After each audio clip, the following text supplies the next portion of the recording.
My name is Sameh Wahba. I would like cities to be livable, inclusive, resilient, and sustainable.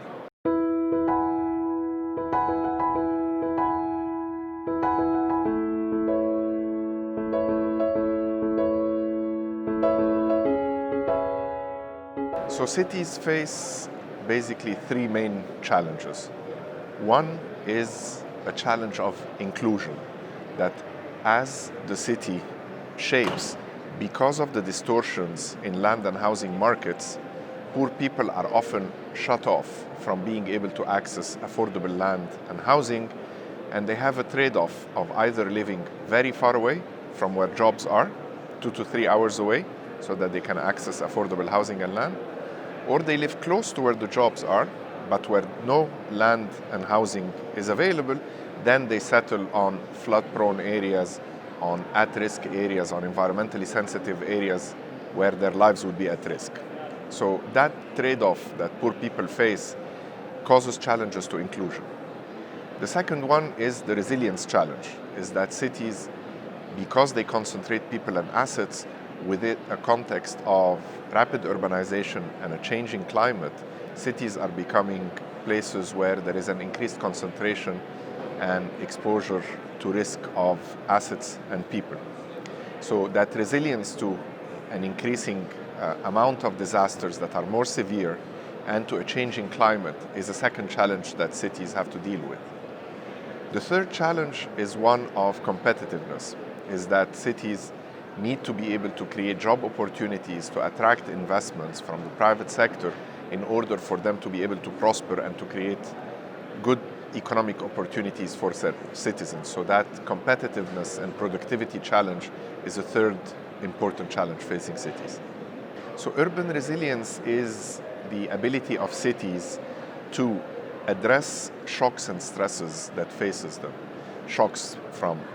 climate change, shocks from increasing disasters, and could be economic shocks, could be social shocks, and the protracted stresses that face them, and to adapt to these and become stronger and more resilient in the way that they provide opportunities and create a livable environment for their population. So that's why urban resilience matters, because in a context of rapid urbanization and a growing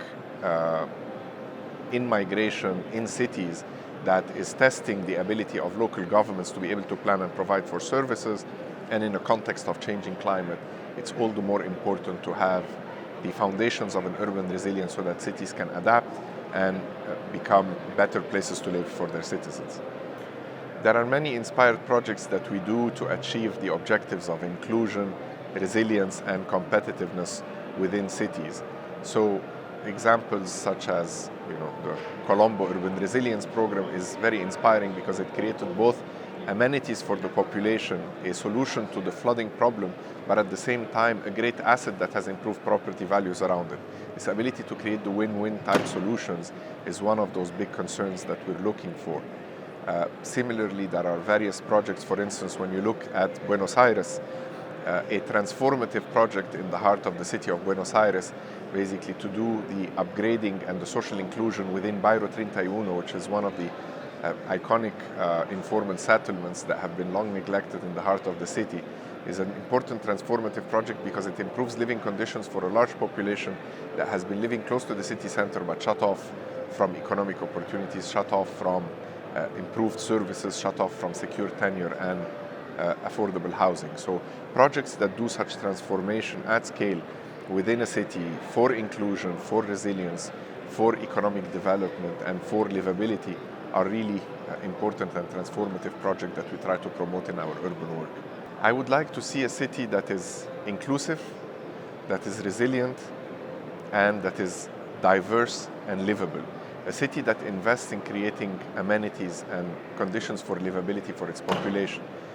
public spaces, public amenities, improves in connecting neighborhoods that are disconnected from within the cities, the favelas, the bairros, the informal settlements, the squatter settlements, improve living conditions, improves tenure security so that they can bring people closer to the economy of the city. This is the city that I would like to see in the future, a city that's less divided, that is more connected, that is more inclusive, that is more equal, that is more diverse.